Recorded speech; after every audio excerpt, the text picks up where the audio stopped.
In Money Matters this morning, tax day is right around the corner, and AARP is giving out free tax assistance for anyone 50 years old and up. Joining us right now from Washington, D.C. is Lynette Lee Villanueva from AARP. Thanks so much for being with us, Lynette. How are you doing?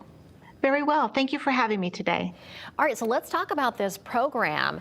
This really is free. A lot of people are skeptical. How does it work?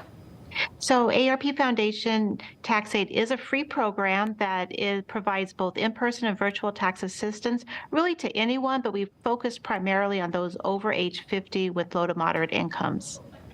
And what do people have to do to sign up and get an appointment? Well, the first thing they have to do is find the site near them, which they can do through our site locator online, which is aarpfoundation.org/taxaid, or call our toll-free number at 1-888-AARP-NOW.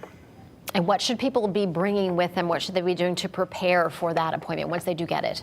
Right. So the first thing we need to make sure is that people do have a government-issued photo ID as well as their Social Security card, and that for themselves and anyone on the return. But then they need to prepare themselves for the appointment by gathering up all of their income documents, which if they're still working, then that would be their W-2 forms. If they're retired, they might be looking at their 1099-Rs if they're receiving a pension, or their Social Security 1099, and any interest documents from their bank, but they need to be able to gather those all together, anything that needs to be on their return, and bring that with them.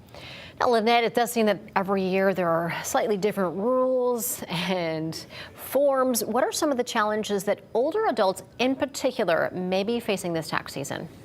Yeah, so the first thing that we find with a lot of people as they enter their retirement years is that they just are unfamiliar with some of the forms that they now have rather than their W-2. As I mentioned, they might have their 1099-R, or their Social Security 1099, and we just need to make sure that they understand that process and what their new tax filing situation might look like. So we also find that people who might have recently been a widow or a widower, and the the primary, partner or spouse that took care of the taxes, and they might just find themselves kind of unsure of what to do. And we're really there to help them through the process and to put them at ease and let them know that they can go through the filing without any complications, and we're there to help them.